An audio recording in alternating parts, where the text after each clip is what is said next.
Hi everyone, welcome to the first digital Khushwant Singh Literary Festival. A little bit about Kasoli and how it began in Kasoli, the Lit Fest. About 9 years ago, we were sitting there together in Kasoli, where we have a family home. My father was still alive then. And we discussed with the brigadier then in charge, Brigadier Anant Narayan, who's now a general. And we came to the conclusion that why not have a Khushwant Singh Literary Festival in Kasoli? So that's how it started, very small in the beginning. But over the years, we've had it successively for 8 years. This year, we've had to make it digital. But every brigadier has been supportive for all those years. And presently, Naveen Mahajan is the brigadier. He said, try and have it again, but it was not possible.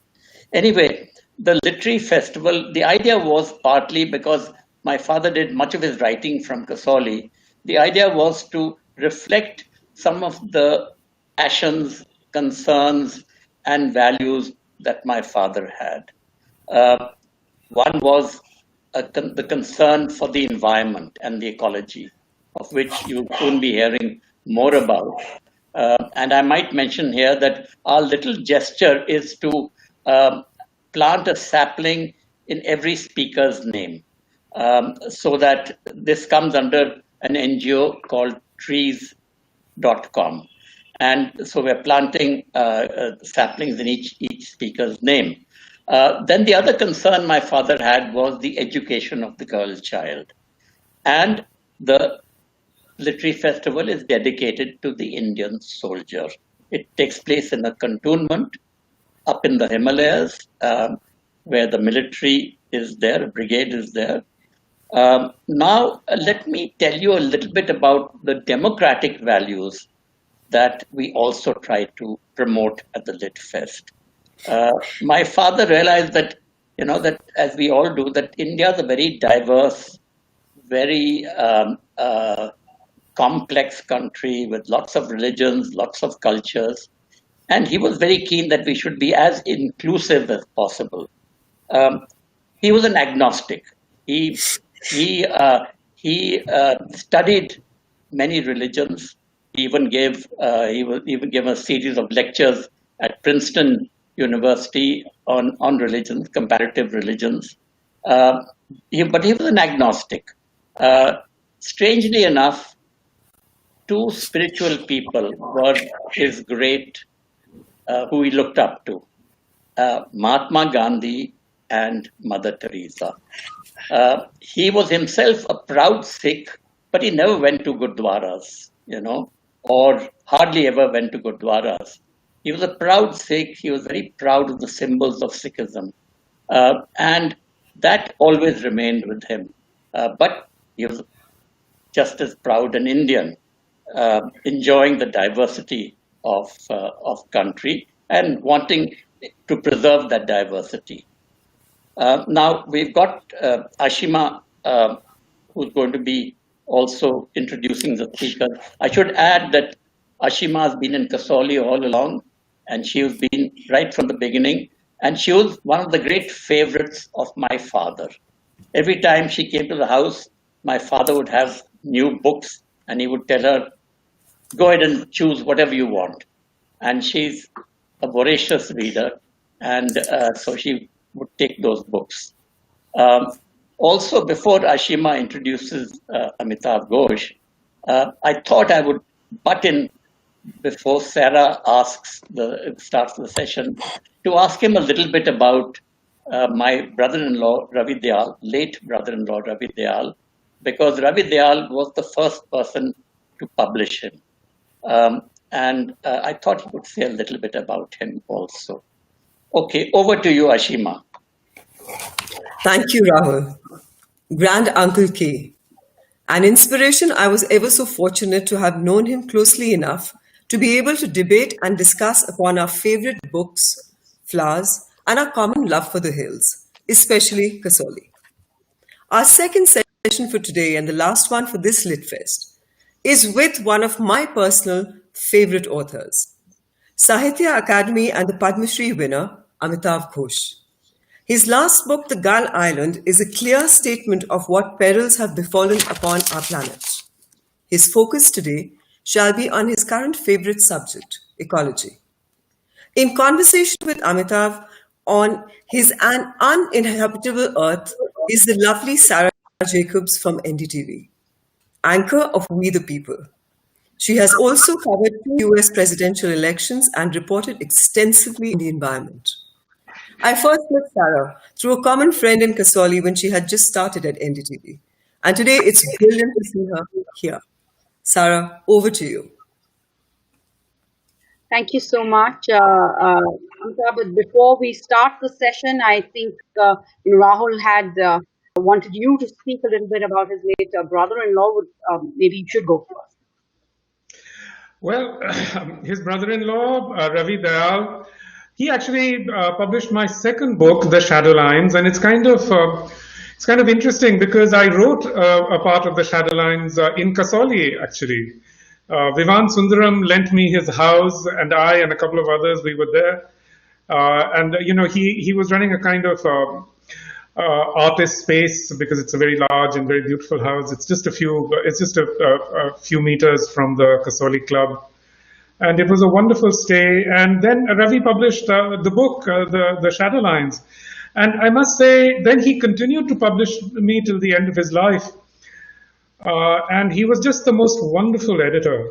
I've never come across an editor like him. I mean, just the way that he would read a text with the intense attention to detail. It's just a vanished skill, I would say, And he was also just such a wonderful man, so warm, brilliant, entertaining. I mean, every time I saw him, it was just like a party, really. And really, he left us far too early. And anyway, he and his family have really been such wonderful presences in my life. Mala, his wife, Naina, his daughter. So Mala, Naina, if you're listening, I just wanted to say hello to you. Yes, and I miss Ravi all the time. Well, thank you.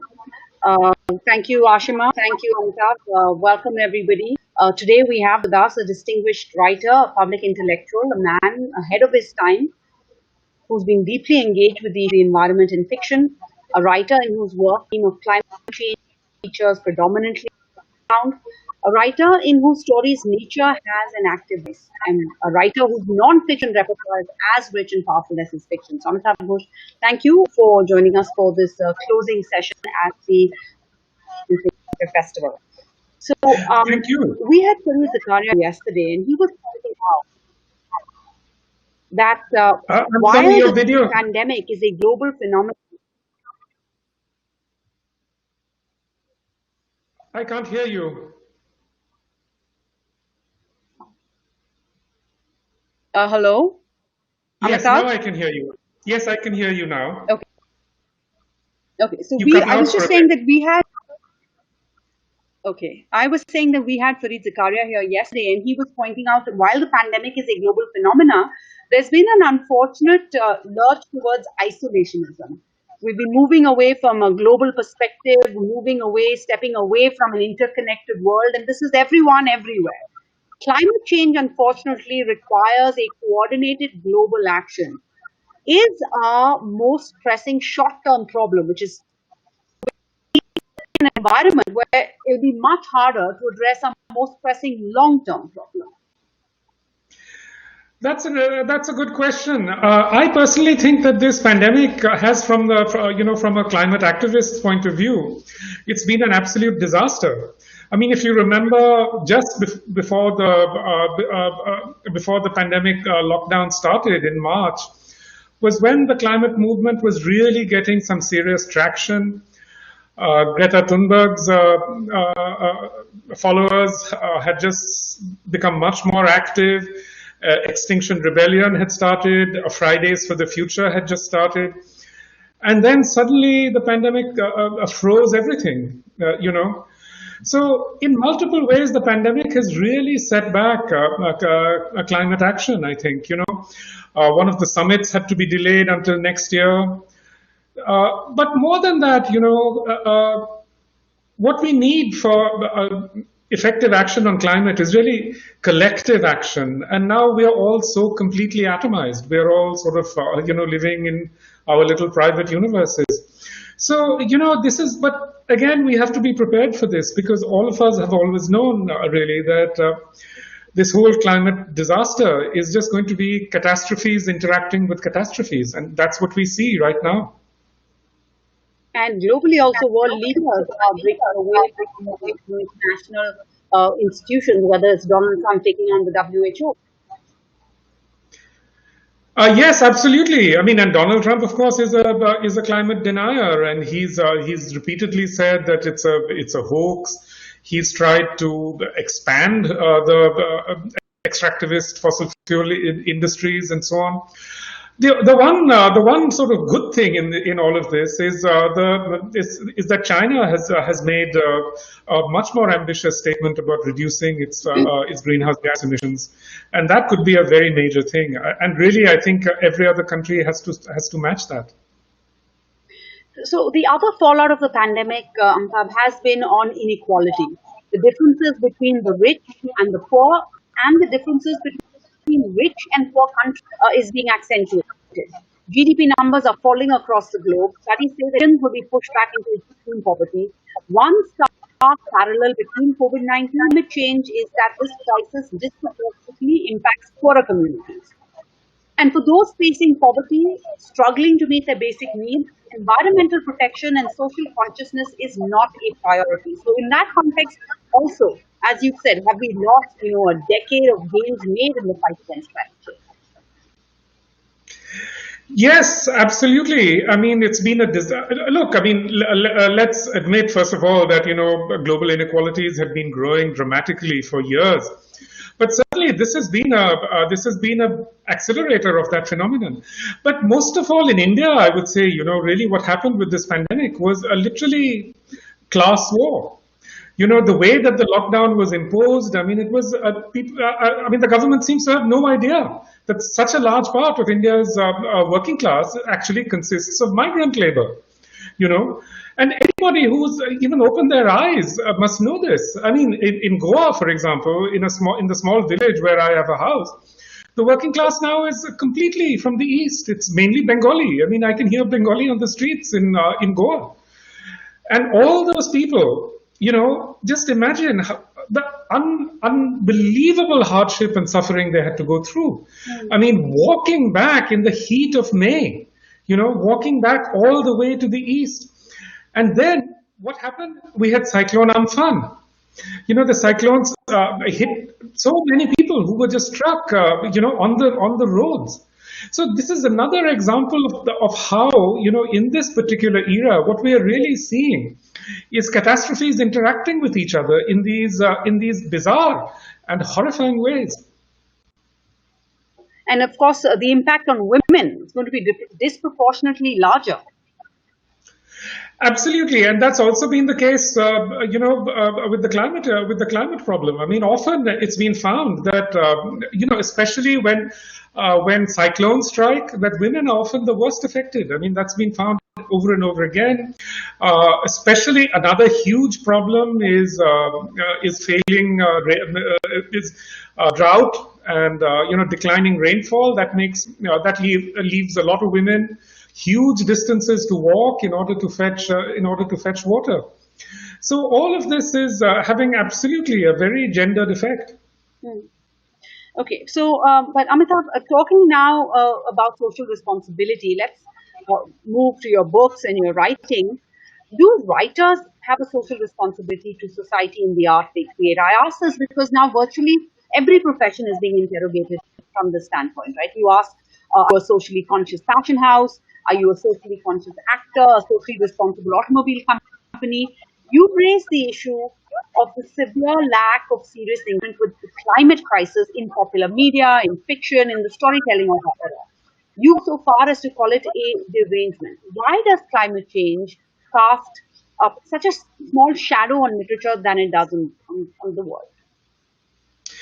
See, look, a writer like a journalist or like anybody else or a corporate executive or whatever is also a citizen. And it's as a citizen, as someone who participates in society, that I think you do have a responsibility to respond to the realities around you. But as writers, especially as writers of fiction, I've always felt I'm trying to reflect the reality that I see around me, and and that reality today is absolutely one of climate change. It's absolutely one of these kinds of catastrophes that we are seeing all around us. And if we cannot reflect that in our work, then it says something about what we are doing. It means that we are really not responding to the world around us. And that is the case not just for writers, but also, let's say, for filmmakers, for artists. I mean, some years ago I was in Bombay and I was meeting two friends of mine, who are great artists, some of the most famous artists in India today. And they had been very badly affected by, one of those flooding events in Mumbai. And, they'd been separated from their daughter for days and so on. And they were quite traumatized by it. But I remember asking them, I said, have you ever thought of reflecting this trauma in your work? And they hadn't, and that's also the case with so many filmmakers in Mumbai. I mean, have they responded, to this challenge that Mumbai, above all, is faced with? Because Mumbai is literally facing catastrophe. Mumbai is a city built upon 6 islands that have been filled in, and the sea is slowly but steadily reclaiming its own. A sea level rise will be a catastrophe for many coastal cities, but none as much as Mumbai. Mumbai had a very narrow escape this year when it was not hit by a cyclone, fortunately. But the cyclonic activity is increasing in the Arabian Sea, and that's sooner or later there is going to be a major cyclone strike, and Mumbai is completely unprepared for a disaster like that. Is this a problem specific to climate change? Because I'm sure scripts being churned out in the film industry about the pandemic, the lockdown. Yes, I think the pandemic will be reflected much more in art and film and so on, because it's hit people much harder. I mean, you have a lot of writers and filmmakers who are stuck at home, who are just busy writing in the middle of this pandemic. So they will certainly respond to this in a different way. I think we'll see the pandemic reflected much more in art, film, and literature. Than climate change has been. But again, I should say here that people are writing more and more about the climate catastrophe. I mean, in India we have Rajat Chaudhary, who's been writing about climate issues and who's written a novel also against the background of climate change. And here in the US and in the West more generally, since 2018. There's been an outpouring of work on climate. And most of all, I must say, a lot of writers have now actually also begun to respond politically. There's a movement called Extinction Rebellion, and allied to it is a movement of writers called Writers Rebel. who've been trying to, raise consciousness about these issues. So certainly, I think there has been a sea change since 2018. But again, all these activities were just absolutely cut short by the pandemic. But since you say the coronavirus affects us, the pandemic and its fallout affects us more than climate change, or more immediately than climate change, let me bring in a question from an audience member here who says, we're so taken up by our response to the pandemic. Are we forgetting that climate change is a far bigger challenge and could have far more devastating consequences? Look, in a sense, of course, I don't think we can actually compare these catastrophes, because they're not causally related to each other, but they're both effects of the same thing, which is a kind of acceleration that we've seen in the world. The increasing sort of push of extractivist industries into forests and so on. I mean, this virus emerged out of a forest, and we are just all these extinctions that are happening around us. We are just encroaching more and more upon nature.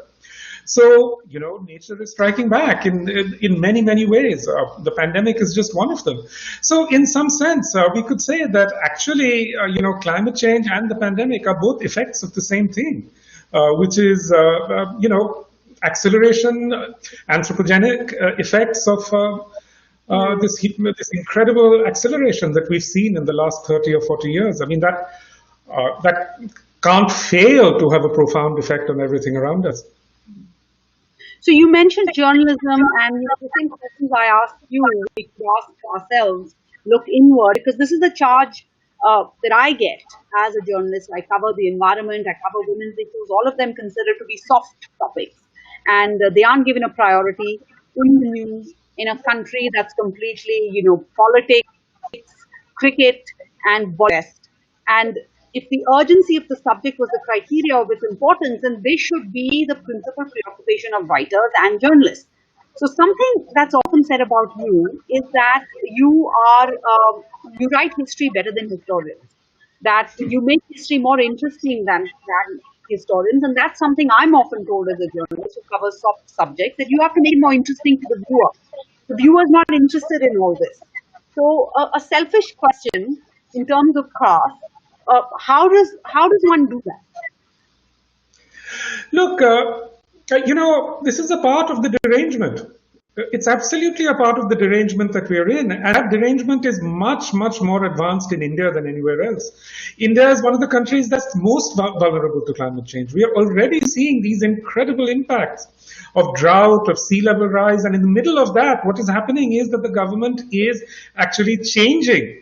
It's relaxing the regulatory structure. It's allowing more and more corporations to invade the forests. It's having terrible effects for Adivasis across India.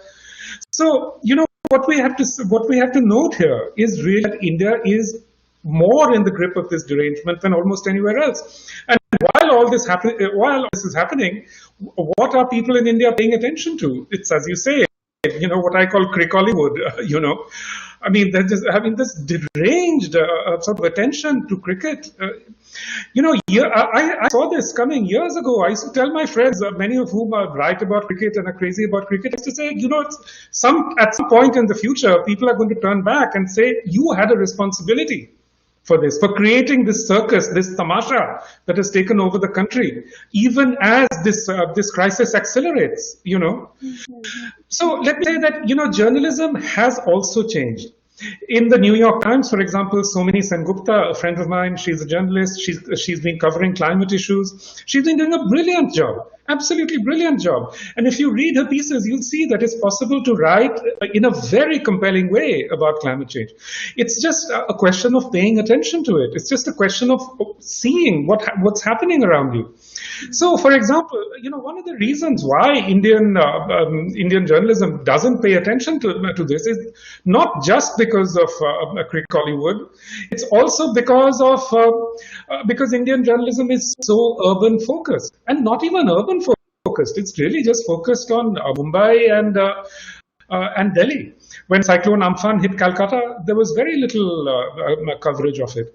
So, the effects of climate change are being felt in the countryside. It's being felt in rural areas. these areas hardly ever enter the national coverage. Only a few journalists have been writing about them. P. Sainath is the great example of someone who's been consistently covering these issues. But let's face it, the media is now completely corporatized. The corporates are just interested in making money. And the money lies in covering, Bollywood, cricket, and politics. So this is a part of the derangement that we're in, and the future generations will pay for it. In fact, we're already paying for it. Well, talking about holding people responsible in future generations, history will not judge climate skeptics like Donald Trump kindly. But when future generations look back, should they also hold artists and writers equally culpable? Because, as you say, often it's changing over time. It's been changing over the last few years, but writing is not keeping up with reality. Absolutely, it's not keeping up with reality. And I do think,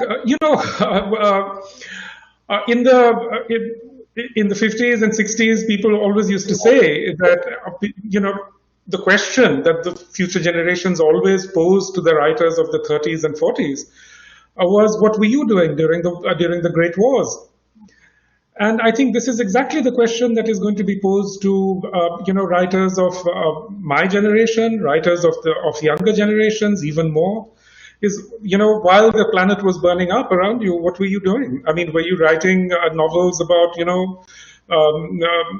romances and so on and so forth? I mean, we have to pay attention to this. This is the greatest problem that humanity has ever faced. I mean, if we turn away from it, we are all culpable.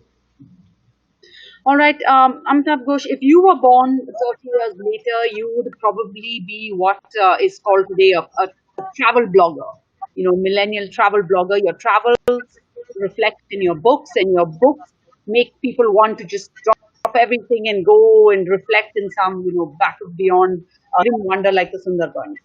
One of the fallouts of the pandemic is that the world is has now been divided along new fault lines, right? Countries which have good healthcare systems and countries that have weak healthcare systems. And we have a vaccine that's also going to change the world, divided again on fault lines, countries that have the vaccine and countries that don't. This will impact tourism. This will impact those who get visas. This will impact growth of the countries, because it will also decide who gets to start international trade sooner or first. How do you see tourism playing out in a post-pandemic world? Tourism. I think tourism is going to be very, very badly affected. And tourism. We are never going to go back to those old days of everyone hopping onto a plane at the drop of a hat. I mean, I don't think that's ever going to come back. So people will have to adjust. It's a kind of shocking thing to realize that the world's largest industry is tourism. So suddenly the world's largest industry has completely collapsed, and we see there how fragile this industry is, and the infrastructure around it has also collapsed, and this is going to affect the livelihoods of millions and millions of people, Look, it'll affect, I think, Europe more than any other part of the world, because most of the world's tourism happens in Europe. I mean, we get very few tourists compared to Europe, which gets cities like Paris and Rome get tens of millions of visitors every year. I don't think India comes anywhere close to that. But the question that you are asking is also interesting, because I think this pandemic shows us very well how the climate catastrophe is also going to play out. And I don't think it's very easily predictable. So, people often say, oh, the rich countries will do better, countries that are affluent will do better. And it's not worked like that. The countries that have done best actually are Sri Lanka and Vietnam. They've done even better than New Zealand or Germany or any of those countries. Sierra Leone has done incredibly well. Many African countries have done very well. The countries that have done worse, in fact, are the United States, India, Brazil. And what is the common theme? What is the link between these three countries? It's inequality. It's the extreme inequalities that are the best predictors, of how climate change is going to play out. Because we see now that really, in a country like the United States, they may have very high, excellent healthcare facilities, but those healthcare facilities do not cater to everyone. They cater mainly to the affluent. Similarly, in India, I mean, actually, the way that this pandemic has played out in India is just completely, I mean, it's just completely beyond belief, really.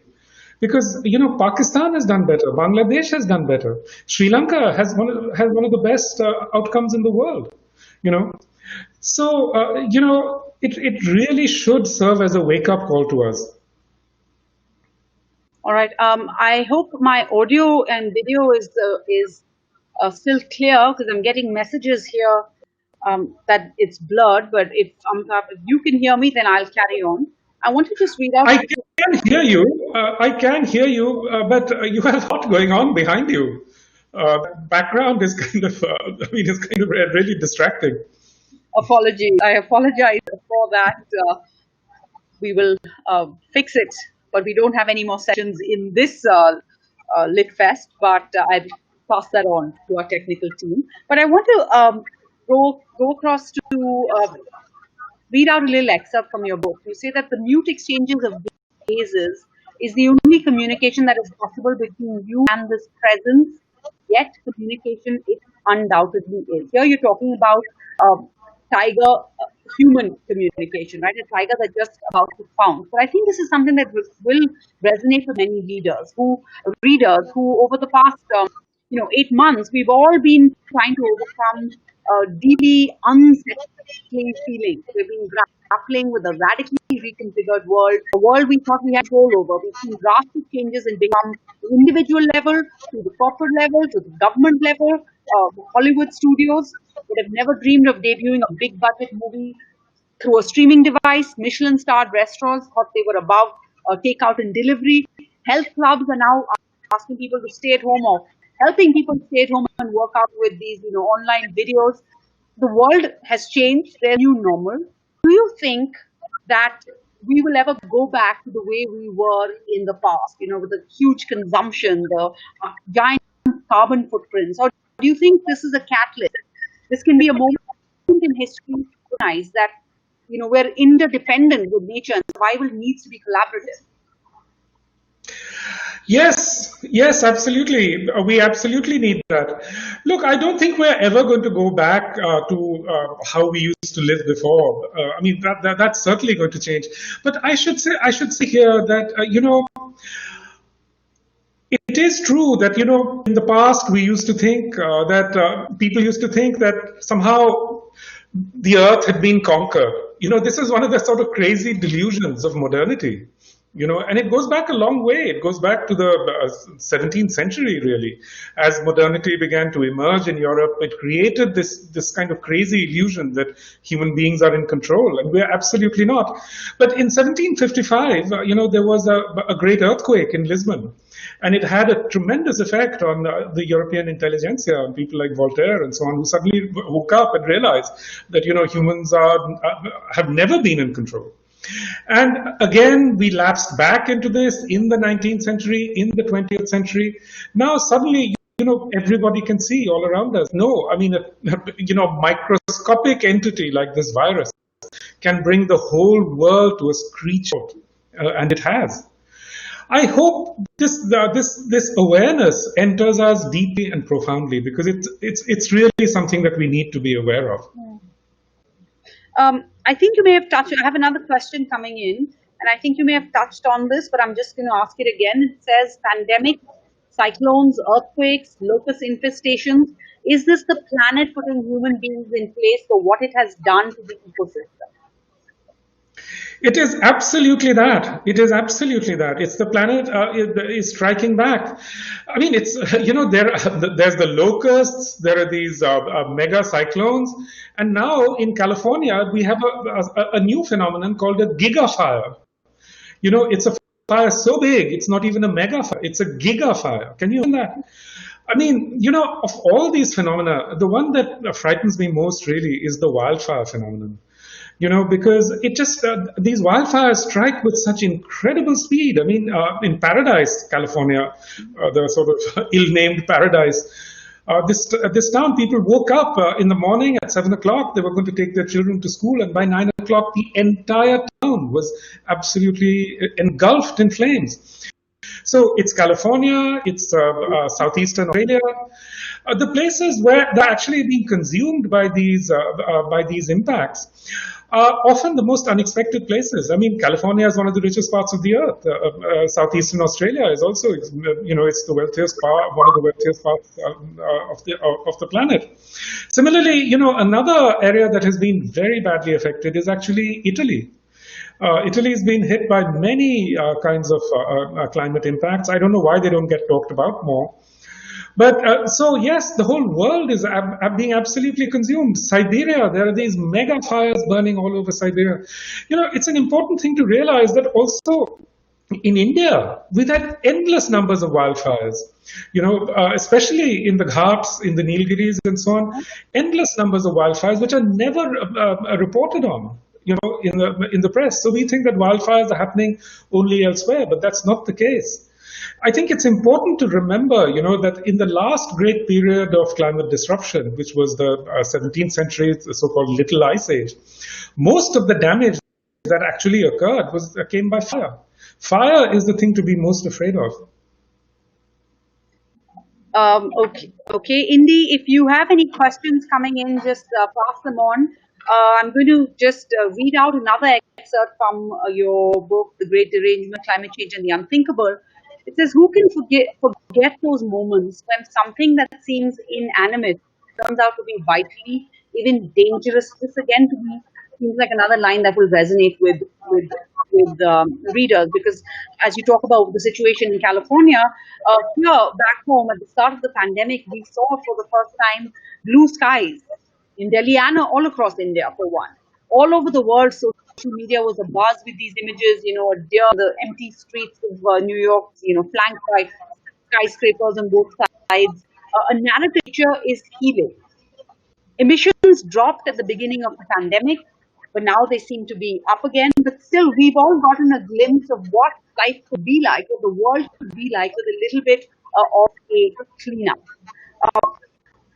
Again, can we go back to that? How do we make sure what comes after will not be like what came before? Well, actually, one of the surprising things about the pandemic is that global emissions didn't drop as much as people had expected. In fact, the drop was, I think, something like 5% or something. So it wasn't as great a drop as people had expected, because, of course, a lot of those emissions come from climate control things, like air conditioning and heating and so on. And, those things go on. And in fact, consumption of energy for those purposes actually went up. So, yes, but what you're saying is absolutely right, that especially in a city like Delhi, and which has the worst air quality in the world, people could suddenly breathe. That was great for them. But at the same time, San Francisco, the entire west coast of the US, has been having the worst air quality in the world because of the wildfires. So, nothing is really predictable in this way, Okay, we have one question that's coming. It talks about, along the same lines, California, the impunity of the forest destruction in the Himalayas. How do we maintain a sense of hope? If you could close up with that. Well, I think, the hope-despair opposition is the wrong framing for this. We shouldn't look at it in that way, because if we do, honestly, you're going to get very, very depressed, because all the signs are looking terrible. That's just the reality. And we are never going to go back into a world where, suddenly everything is rosy and everything is just getting better and better all the time. I mean, not that was ever the case, but it will never. Even the illusion will be impossible to sustain in the future. What we have to think about is really something that comes from our own traditions. We have to think of it as karma. It's our duty. It's our duty to do better. We have a duty to our children, to future generations. That should be our dharma, in fact.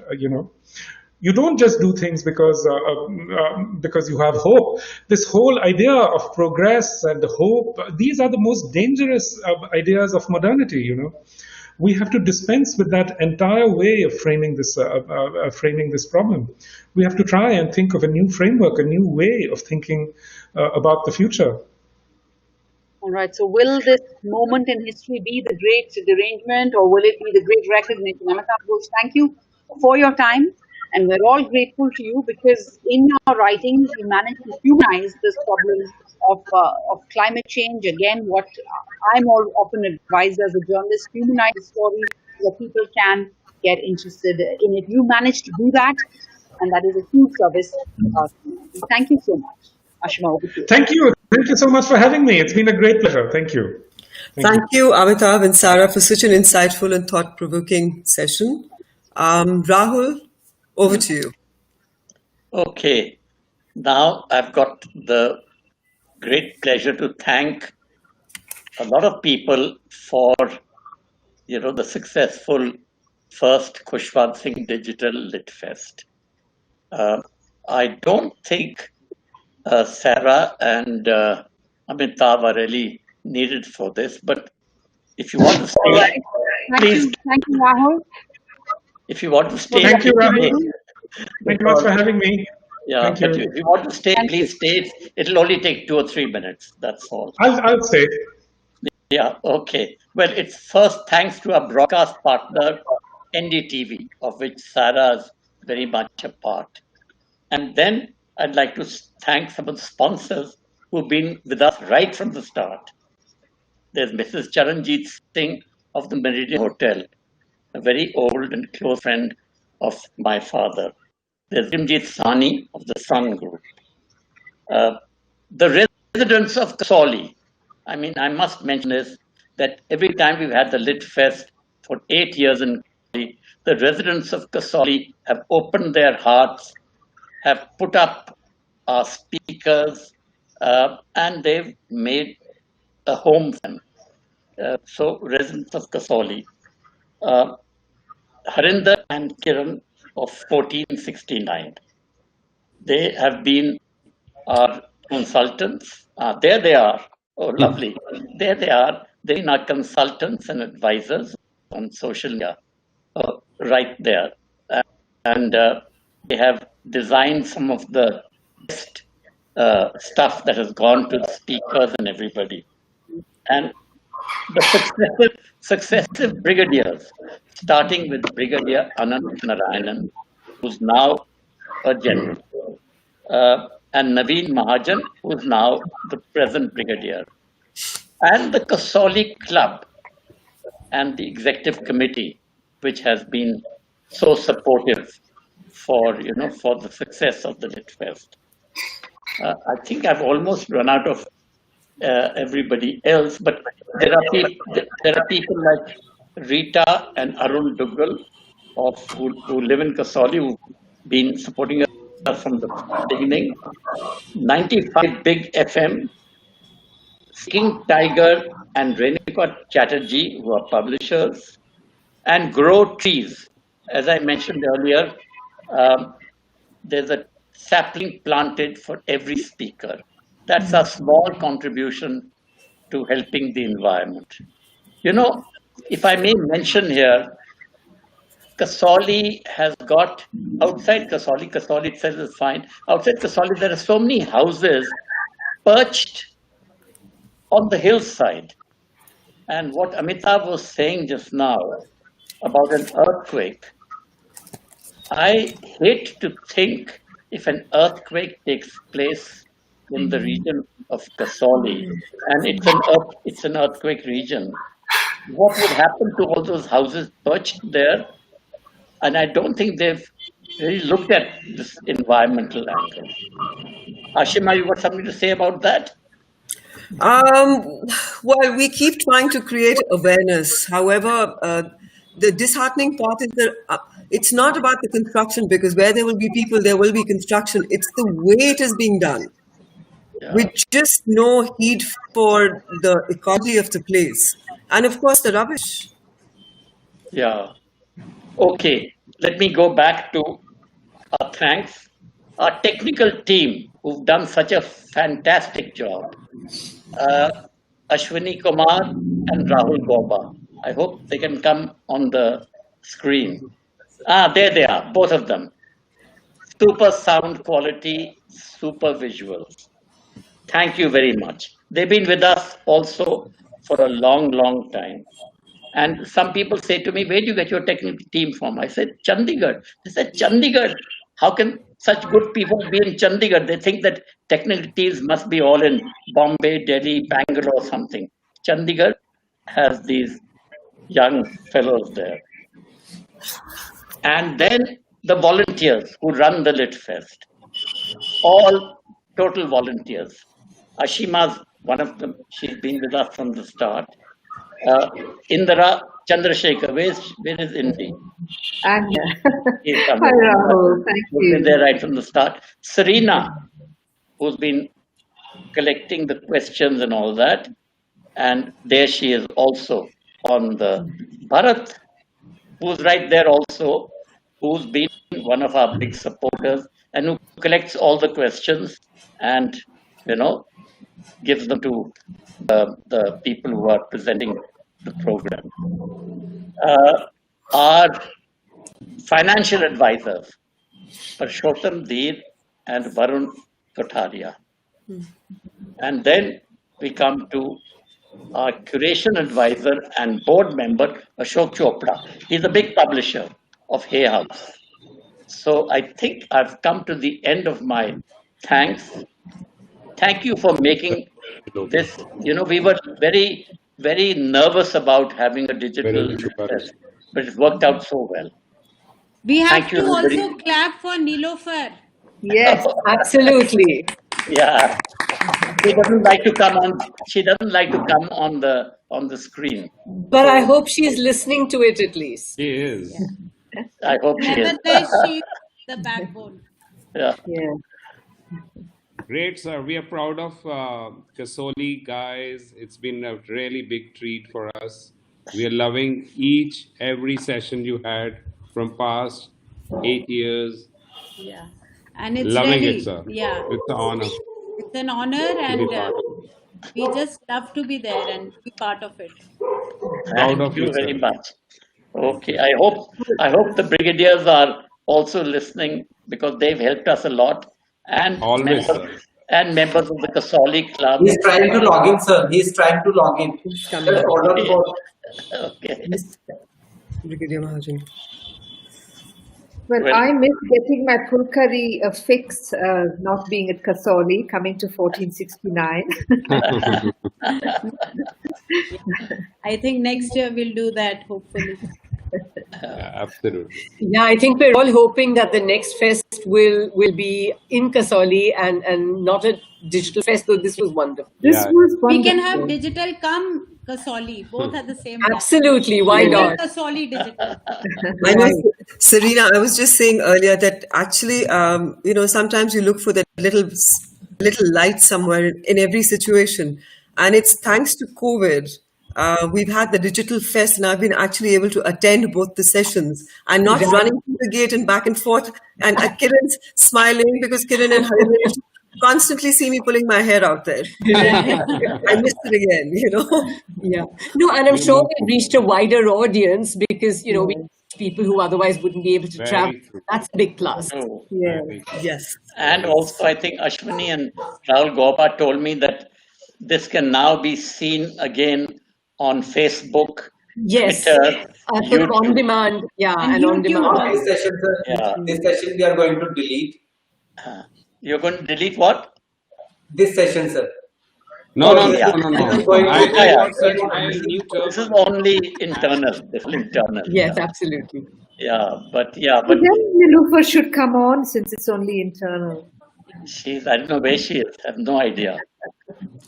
She's probably listening in, but because she has her own laptop, so she Yes. should be listening in. Yes. Vikramji is there, but I think his camera is not on. Okay. Oh, Vikramjit is there. Okay.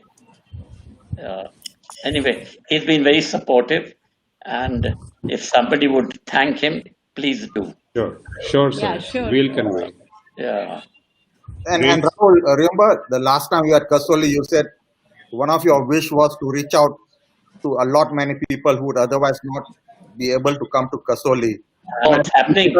And I think digital has allowed you to reach out to many people, and even in Now Pakistan. happening. It's a now blessing happening. in disguise in that sense. Yeah. And you see, I was a little nervous that some of them would, suddenly back out, but they all came. Wonderful. We Wonderful. had such big name. Now, Zakaria said, "Oh, I don't know, I'm promoting my book. I'll try to squeeze you in," and he squeezed us in. And how? Yeah, because I think at this very moment, he's got his program on CNN. I think between 7:30 and 8:30 India time, his program is on CNN, which is seen worldwide. So he really squeezed us in yesterday. And of course, NDTV, they helped us a lot. Such professional, interviewers we had there. Well, Yes. where is Virupar? So Sarah Jacob is great, and also Natasha Badwar. Both Yeah. did such a good job. And Ankita, And Ankita was excellent as well. She was really good. Ankita Mukherjee, yeah. Yes. It's good that NDTV has got all these women as, their anchors and not men. And I don't have to mention the kind of men that are anchors of some of the other programs. Yes. Well, how lovely to see you all really in your faces. It's been not Just see seeing the you. Anand and Aparna on the video chat on my phone because they are getting into some trouble by logging in on the RS stream. So we did this alternate method. We don't going to miss Anand in KSLitFest. So that's Hello. Hi. Although Vikram was trying to. Oh, how good to see you both. And great show, Rahul and great show. Okay. Lovely, Rahul, lovely. So, Ashwini, Vikramji wants you Access. to allow him. so if we can access Vikramji in the same channel, he's trying. He's not here. He's not here, okay. Okay. Fine, then it's fine. Hi, Bachi. I'm reading you on Rahul, the please side. conclude. Hi, Ashima, too. Bye. I didn't Bye. actually say hello to you, so hi. Hi, Indy. Good, thank you. Okay. Bye, everyone. Great bonding, sir. Great Thank bonding. you. Thank you, Harinder. Thank you, Thank Kiran. you, sir. Thank you, sir. Okay. Bye. Very Wonderful